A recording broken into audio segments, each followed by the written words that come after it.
Good morning. Welcome to the Finance Committee meeting. Today is Thursday, May 20th, 2021. We will begin with the review of the April 2020-21 financial report. Mr. Rudel. So through April, we are projecting a year-end surplus of $1,125,704. It's pretty much in line with the prior month of $1,146,836. The changes are highlighted. We did have a slight change in some out-of-district tuition expenses of about $30,000. Excess costs, it looks like the reimbursement rate is final at 80.31. So that's a drop of about $13,000 from the last month. We expect to get that last payment in next week. Utilities have trended a little bit higher. That's about $13,000 higher. Out-of-district transportation settlements about $8,000. We received about $1,200 more in Medicaid revenue. Workers' comp reimbursements of $4,300. Nursing substitutes are trending positive of about $6,500.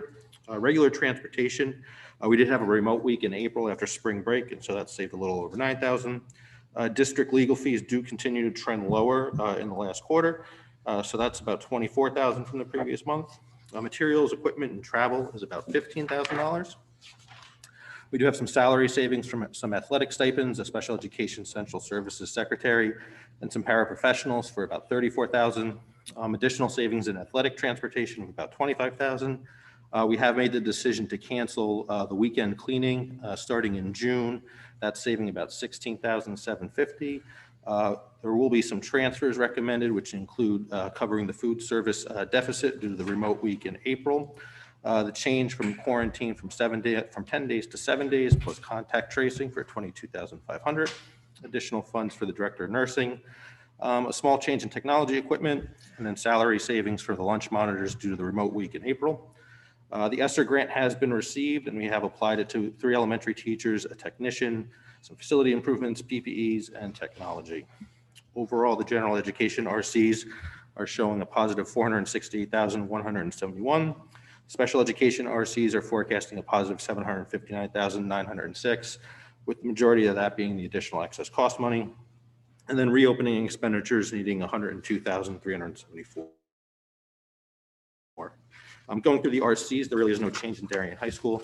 None at Middlesex, no change at Henley, no change at Holmes, no change at Oxbridge, no change at Royal or Tokenique. In athletics, as I mentioned earlier, slight favorable balance in interscholastic stipends of $4,147.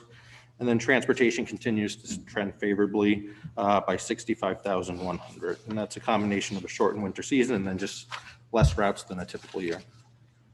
No change in maintenance. In RC 13, we did release a small amount of money in travel of $1,065, and it's just less itinerant teachers traveling throughout the district. No change in technology. In RC 16, the legal fees are forecasted now at a positive $59,736. The last 3 months of legal fees have trended significantly lower than budget. RC 17 health. Substitutes are forecasted to be about $6,500 under budget. The coverage rate has been better than previous years. No change in RC 18, no change in RC 19 or 20. In RC 23, we did release a small amount of money, $1,500 in consultant services. In RC 24, teacher aides show a favorable balance of $41,881. We have the one para who wasn't needed due to a remote student, and then we had some turnover in a couple other paras that created some salary savings. The principal director salary shows a favorable balance of $4,303. We did have an individual leave the district, and then that position has been replaced, but the timing did result in some salary savings. As I mentioned, tuition private school is forecasted to be a positive $20,637. That is slightly lower than the previous month. And then again, excess cost, it looks like the reimbursement rate will be 80.31%, which means we should receive $2,695,922 or $374,000 more than budget.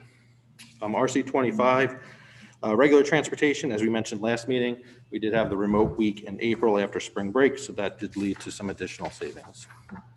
Electricity shows a favorable balance, been reduced to $24,001, and it's just a little bit of a spike in usage over the last few months, so we did increase our forecast there. RC 26, we have confirmed they're not hiring any additional teacher aides for the end of the year, so that forecast is now a positive $34,343. And then in RC 28, we are forecasting the need for an additional $22,500 for contact tracing to go down from 10 days to 7 days. Additional $15,000 for the Director of Nursing as the COVID compliance officer. We have a positive balance of $16,750 for contract cleaning. As I mentioned, we're not going to move forward with it in the month of June. And then consultant services, a negative forecast of $98,747. This is a portion of the April cost, and then we're forecasting a portion of the May cost. We assume based on this and a normal rest of the year that we will end the year with a fund balance of around 7.5% of typical revenue. If we look back at the last 5 years, the district has been between 1% of revenue as a fund balance and 13%, and the average has been just over 8%. Typically for an agency account, you want to be between 5 and 10%, so we're kind of targeting that middle balance. Any board questions? Mrs. Ritchie. Thanks, Rich. I was hoping we could get more detail on the contact tracing number there for the reduced quarantine time. Yep. How much staff does that require? How many hours does that? It just seems like a large figure for me. So it is a $2,000 stipend for 6 nurses, the 3 at the high school and then the 3 at the middle school that was discussed. So that's $12,000. $1,500 for each athletic trainer to do additional contact tracing. So that's $3,000. That gets you to $15,000. The nurses are hourly employees, so when they do work over and above their typical day, they do have to be paid hourly or time and a half, and so the $7,500 is the balance for those additional hours. Mr. Cini. So if we're not seeing cases, not only school-wide, but town-wide for now, I don't know how long was the last time we reported in a case, so probably 10 days ago or something. 28th, maybe? April 28th? So I love, again, following board in the ask to go to the 7-day, and thank you for that. But I'm trying to understand, if we're not having cases reported to the district or even the town, how are we incurring expense if we're not contact tracing? So we haven't incurred the expense yet. Oh, you budgeted for it though. So we're essentially right at that budget right now. So if we don't make a transfer, if we do have additional contact tracing that has to occur between now and the end of the school year, we won't have the funds available within the account to do it. So what we're requesting is that transfer to anticipate potential future cases. If nothing ends up happening for the rest of the school year, then the money doesn't get spent, and then you'll just see a positive balance in the account. But to Mr. Cini's question, and I don't think any of us, I think all of us are very happy with the 7-day quarantine day period and appreciative of our nurses. You're talking about the $7,500 piece. The $2,000 stipend you are planning on paying. Correct. Starting next week. And the trainer stipend, regardless if there's additional contract tracing or not. Correct. So that represents $15,000 and Of the 22,500. and then the 7,500 would be the incremental overtime cost If that we have may any. not be needed. Correct. Thank you. Any other questions? Mrs. Parent, sorry. Thank you. I'm just curious what the facility improvements that were included in the ESSER II grant.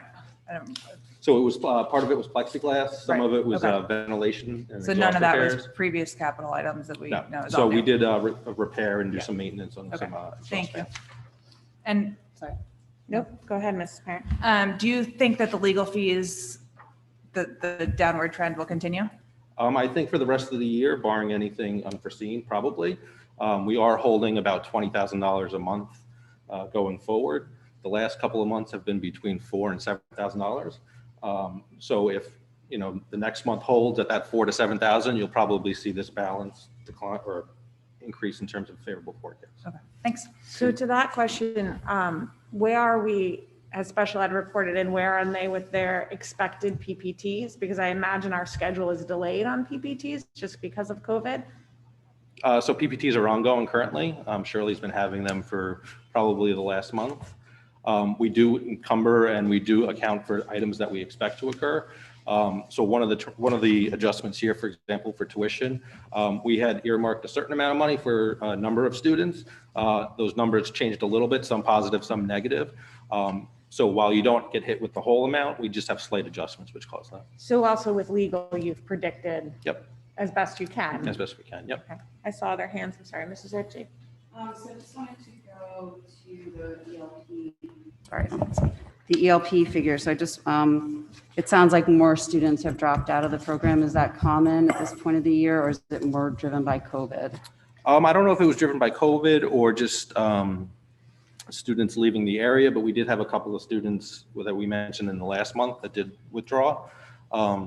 The reason why, we could probably follow up with Laura, but we did have a couple withdraw. Okay, so I would just then want to hear about what's going on for fiscal year 22 for that program. If we're, So of course, we did discuss with Laura, registrations are up compared to this year. We would hope they would be up compared to this year. There was a lot of uncertainty in the beginning of the year, so we were much lower than normal.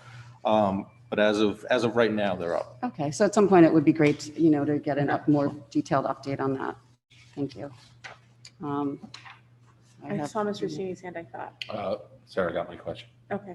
Mrs. Ritchie. Well, I don't want to take away you can ask. Well, I was just questions. going to ask about cleaning. I appreciate we've had no new cases. What was our decision on June 5th versus running out the end of the year? Was it financial, COVID? No, it's not financial. It's just reacting to the latest and best information that we're getting, in particular from the Connecticut State Department of Public Health. I just don't see that is, at this point, that level of cleaning and the nature we're doing it is not really necessary. I don't see just spending money on things that aren't necessary, to be honest with you. Okay. I will say, when we did give them the announcement that we were looking to sever ties in June, some of the contracted cleaning employees left the organization. So whether or not we have it for that last weekend in May remains to be seen. If we don't have it for that last week in May, you'll see about another $8,000 or $9,000 at the balance in the next one. Okay. Mrs. Ritchie. I wanted to just go over the food services for 1 second. So we're going to make that transfer. The board will hopefully approve that transfer in. And then the balance will be 181. You guesstimate or estimate for the start of the next school year. Correct. What are the trends are we seeing? It's pretty level now. I mean, we're probably getting more than if we were remote, but we're not seeing any increase. In other words, May through yesterday, we earned more than the entire month of April. So people are buying lunch again. So we were averaging probably about $5,500 a day, which is very low. The month of May is about $7,500 a day, so almost a $2,000 a day increase. It's still not anywhere near where you would want for a normal school year. In a normal school year, you'd want over $20,000 a day. Part of the problem is the kids aren't all eating in the cafeteria. So you can only limit the type of options that you can serve the students because it's got to be able to be delivered to the classroom or maybe the gym, wherever they're eating.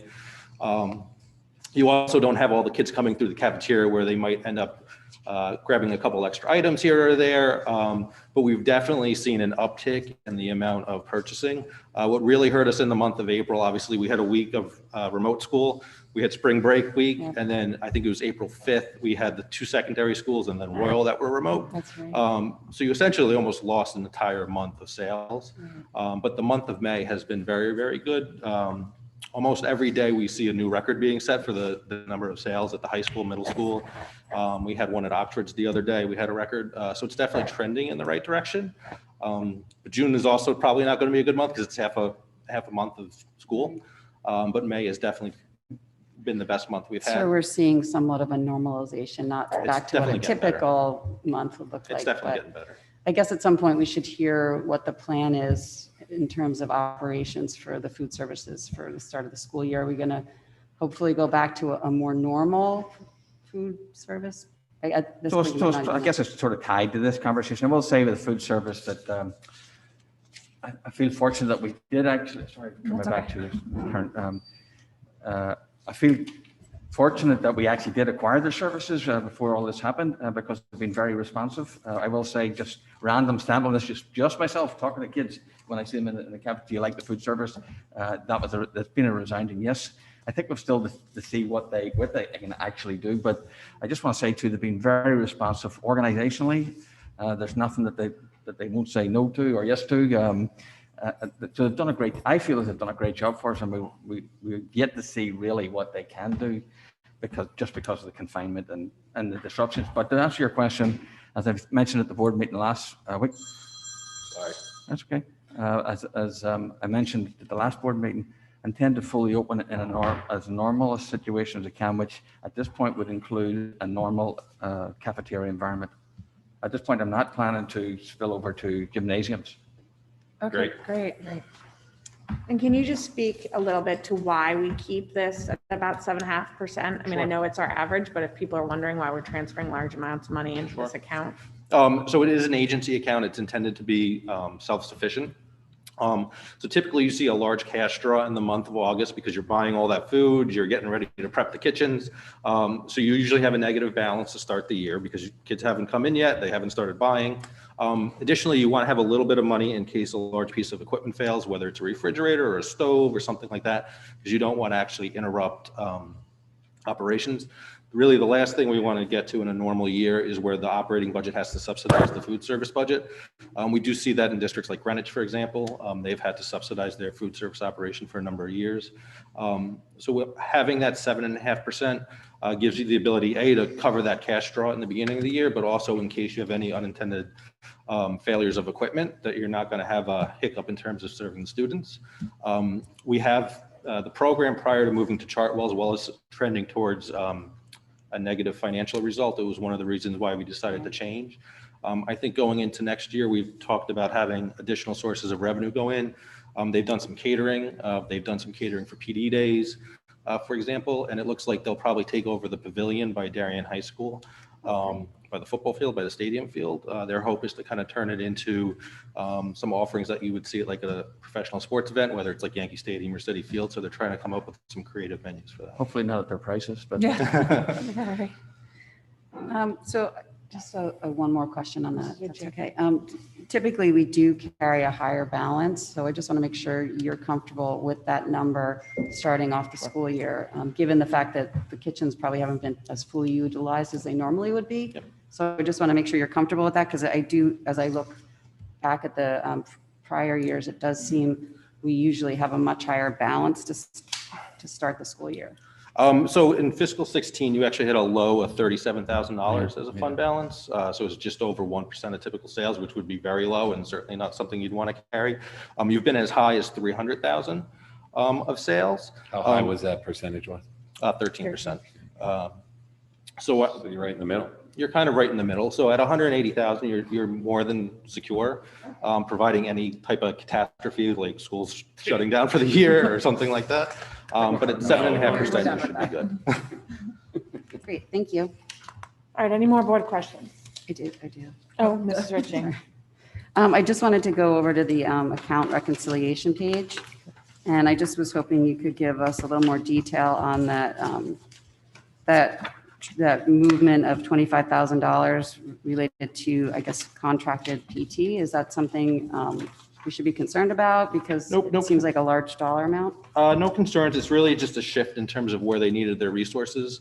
Obviously, we plan a budget more than a year in advance, and so sometimes you have to be a little bit agile and move money from one account to another to meet those resources, but it's no concern in terms of an overall shortfall. Okay, thank you. So it's a good point Mrs. Ritchie brings up, because I've been watching this PTOT line all year and money go back and forth. I just say I think we should continue to watch it. I know we proposed a cut and then the board restored the funds for next year, but it seems like these two funds, maybe just because of student need to be more nimble. So it wasn't a cut that was proposed. We do go against revised budget. So when you go against revised budget, you haven't cut the funds, you've reallocated it to another account. So that's what was reflected in the budget. Yeah, so we often reallocate, I guess is the best way for me to say, between these two accounts. So I'm just saying, I think maybe if we continue to follow the detail, both for, your finance office and this, as we look at these numbers, because those two accounts seem to need to be very nimble. As they are in almost every district. Any other questions? Move on to the reopening of school projected expenditures. So we are projecting a total spend, including grants, of $3.6 million. There have been transfers that have been approved of $688,878. We did receive the supplemental appropriation of $1,788,130. The total grants is just under 1.1 million, so that does create that negative balance of 102,375. It is the $98,000 proposed transfer for the school lunch program. It is the $15,000 proposed transfer for the director of nursing, the $22,500 for contact tracing. But we do have some positive areas, which include some salary savings and part-time custodians, the lunch monitors, the lunch staff, and then again, the weekend cleaning. Any questions? Why are our lunch monitors down at the moment? It says that we've had less. So they're hourly employees, and we only need them when school's in session. So when school is remote, like the week in April, we don't have to pay them. Yeah. So that savings is really directly correlated with days we've had remote days. Okay, so we would expect it to be back on budget for this month since we've So been yeah, open. so assuming we don't close and there's no remote days, you would expect to be back. Okay, thank you. Any other questions? Okay, moving on to budget transfers 2020, 2021. So there are 3 transfers for consideration. The first transfer is $98,747, and that is to cover the deficit in the school lunch program due to the remote days.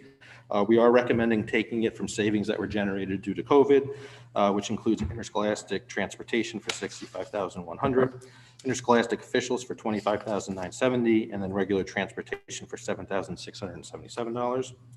The next transfer is for $22,500 for contact tracing to go from 10 to 7 days, $6,500 from a better trend in nurse substitutes, and then again, savings in regular transportation due to diesel savings. And then the final transfer is COVID to COVID, but we did want to include it. It's $15,000 for the director of nursing, and we would recommend taking it from the savings in the contracted cleaning account. Questions on transfers? Okay, well, we will move on to fiscal year 2021-22 ESY.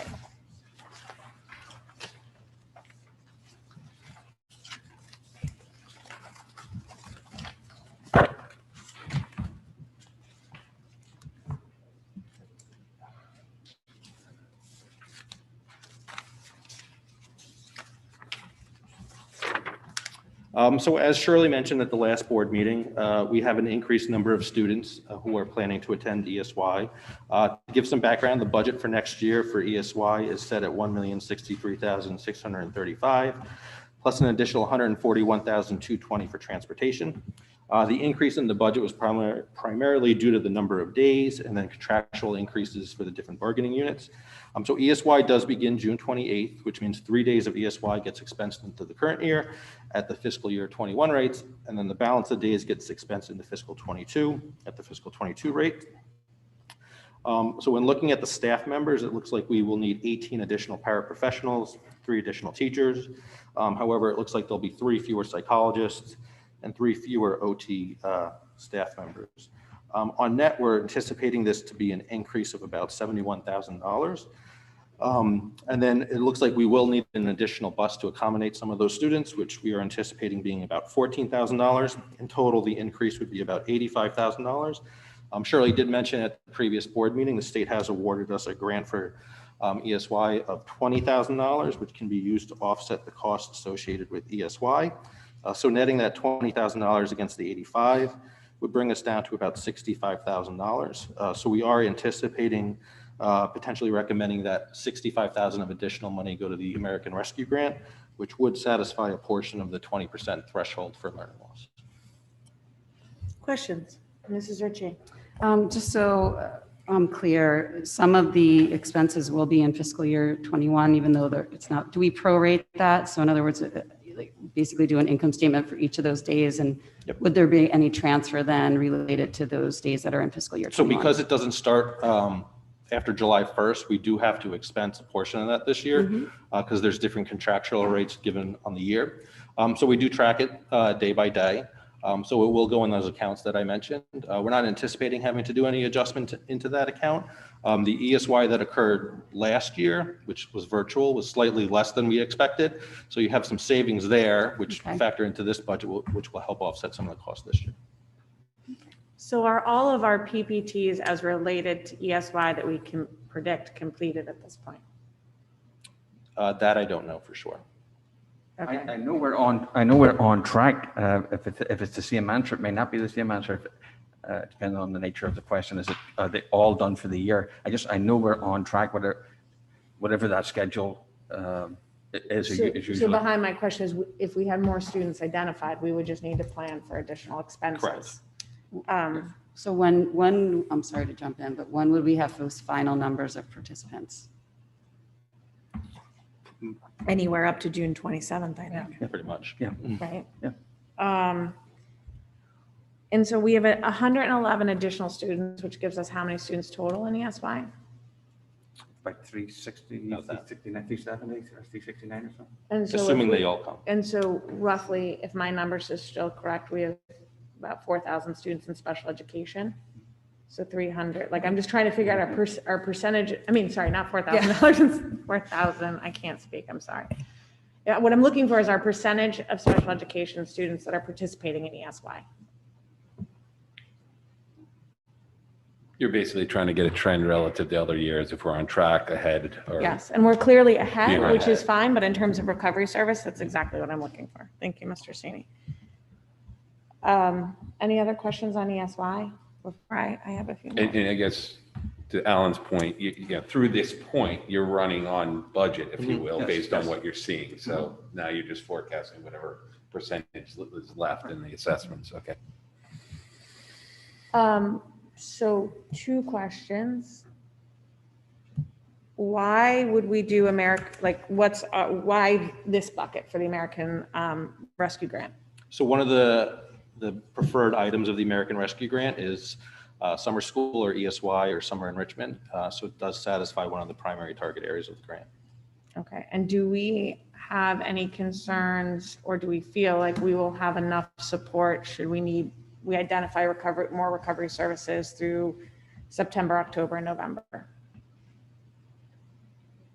Well, at the moment, we're projecting what we think we will need and will be helpful, but September, October, November, well, yeah, I think the answer to that would be yes, in terms of, yes. Based on what we know. At this point. So July 1, how much of a deficit are we opening with? Well, so it depends. I love that answer. Wait, are you talking about ESY? Overall. Overall. I mean, ESY is a Beyond piece of it, overall, Overall, right? the whole budget, or just not special education, or the whole budget? Well, we can take both, special Okay. education and then the whole budget. So currently, the only unidentified funds that we have for next year is the middle school principal, who will be staying for an additional 3 months of that overlap. There could be a number of ways in which that's covered, whether or not we have additional salary savings, whether or not you have additional turnover. But that's the only current cost that's known that we don't have a budget for. And yet, Mr. Seen, and as you explained before, you will have the dollars to cover it, which is where it comes from within the budget. Correct. So we get appropriated the $106 million on day one. We obviously don't spend all $106 million on day one. So there's no cash deficit, but there's no budget associated yeah, with I'm just those asking 3 the months. budgeted question. Mr. Seen, Yeah, can we go back to ESY? And just touching upon one of your questions, maybe you can explain the philosophy of using grants versus, tax dollars, if you will. Sure. And I guess in this, let's just stick to this agenda item, but maybe that's something we can discuss at a broader board discussion. So you certainly don't have to use the grant. Typically, you wouldn't use a grant for extended school year. What we are seeing across at least Lower Fairfield County is an increase in the number of students who are attending ESY. You're also seeing a number of school districts just offering not just ESY summer school, but almost like credit recovery summer school. And a lot of those districts are expected to use the American Rescue Grant for that. So it's a pretty similar method that other districts are using. We do have the ability to essentially redo the American Rescue Grant every 6 months. So if we decide at some point, maybe things are trending favorably and we don't want to put it to the American Rescue Grant, we have the ability to do that. And I guess what I was getting at is there, from your expertise, is there a practice where when the dollars are available from, like, let's just say the grant bucket, you go there first before then you? So it depends on what you're going to spend it for. So the American Rescue Grant, as an example, is a non-recurring source of revenue. If you use your money, you have to spend it by a certain time and then it goes away. It's always better to use non-reoccurring sources of revenue for non-reoccurring expenditures whenever possible, so that you use reoccurring sources of revenue for reoccurring expenditures. I think it's a little bit of a little different this year because the intention of the American Rescue Grant is to bring schools back up to speed with the expected loss of what happened over the last year plus. So a lot of districts are looking to use that for also reoccurring sources of expenditures. Yeah, and if just one more follow-up, like, and that's, I think you touched upon that. Like, we're ahead of the curve when you compare to a lot of inner city schools and such in return. So you're finding best to use these funds, and I appreciate the description of non-recurring versus non-recurring, recurring versus recurring. So I appreciate it. Certainly a lot of criteria that come out that either apply to a school district or do not apply to a school district. And there's a lot that do not, I won't say don't apply to us in terms of consideration, but just our current status of where we are in those categories and what our needs are. And so as far as the grant goes, any grant goes, whatever our needs are, whatever the needs of the district are, the kids or otherwise, I would put that on the table for the grant. But there's also fiscal decisions that the board makes within the bigger financial context with them that you're working. Mrs. Ritchie. So just back to fiscal year 22, we're seeing this big jump in ESY. Do we have a sense if those are going to be continuing into the next fiscal year? In other words, we at this point we might not even know that, but some of these students may remain in ESY next fiscal year as well. So I think that's just something I'm flagging, that it might not be just a temporary one-year occurrence. My other thing that I'm a little concerned with is putting FTEs into a grant when we have a pretty good sense that they're going to be more than just a one-year occurrence, because this is a 3-year grant and we could have expenses in year 2 and year 3 of the grant. And then if we capture a full-time employee that's going to be a permanent presence in the district, I do have concerns about putting those into the grant. I just wanted to voice that. And just to be clear, you're talking ESY, right? No, just in general. So Well, it's a lot yeah, of topic now. Yeah, but I Well, think we in did the, segue to it. It's in the part of the discussion. I think in the broader context, what we're looking at is like, and maybe that needs to have a broader discussion at the board table about how we utilize grant funds. I think for ESY, maybe the right way to reframe it slightly is, since we hire them year over year for that particular program, do we anticipate a yearly expenditure each summer around here? It would be hard to know that at this moment, given PPTs. But I do think what is interesting, do we have any data, given that we're looking at about, $100,000 over budget? Do we have any idea broadly if these are retention or regression issues? Because regression issues, we need to meet. If it's a retention issue or a learning loss, I think the board might need an update, because we've heard different things. This is very individualized. I recognize that, the individual needs of students, but if there's any broad information, because I think that will help the board understand best kind of what's going on in terms of how to allocate funds.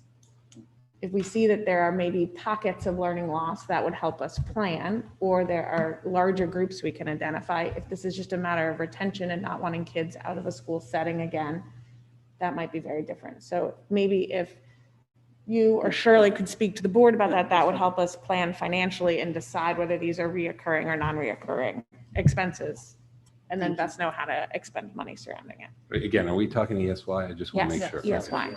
But we're Specific looking to ESY, we're 101 children over. Right. Or 111 children over. So we've heard that we don't think there's significant learning loss. We're also seeing an increase in students who need to be in school in the summer based on IEP planning. So what I'm asking, are there any broad categories that we should be aware of? Yeah. Maybe it's literacy, maybe it's OTPT issues that would help us plan. But we won't, to their point, we won't know if they're recurring until we get well through the next fiscal school year, 22, correct? Is that what I heard? Well, in practice, yes. Yeah. In Okay. practice, in terms of reoccurring, non-reoccurring, I'm looking for trends. Yeah. I'm looking for trends to say, if what we're saying is the way that we are budgeting is for a non-learning loss environment, and yet we are enrolling more children for concerns of learning loss versus we're concerned of regression over the summer, which is a different educational paradigm, that would help us plan and know kind of how to spend this money and plan into the forward as we all of a sudden are presented either educational presentations or financial presentations. So that's something the board should ask for. Yeah, that's why I'm saying, okay, if someone can give us some color on ESY, that would help us present to the board or help the administration present to the board what they think, how to explain. This is a large jump. 111 kids Yes, is it a is. large Yes, jump. yes, it is. So, and it's a, I think everyone here is committed to spend the money for these kids. We just want to know kind of what's going on. I think it permeates all of our work. Any other questions on ESY? Okay. Any public comment?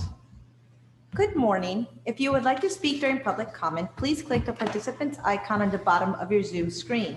When it is your turn to speak, the facilitator will identify you and announce that you are unmuted for public comment. You will have up to 3 minutes to comment. There are no raised hands at this time. Thank you. With that, can I entertain a motion to adjourn? Mrs. Parent and Mr. Sini, all in favor?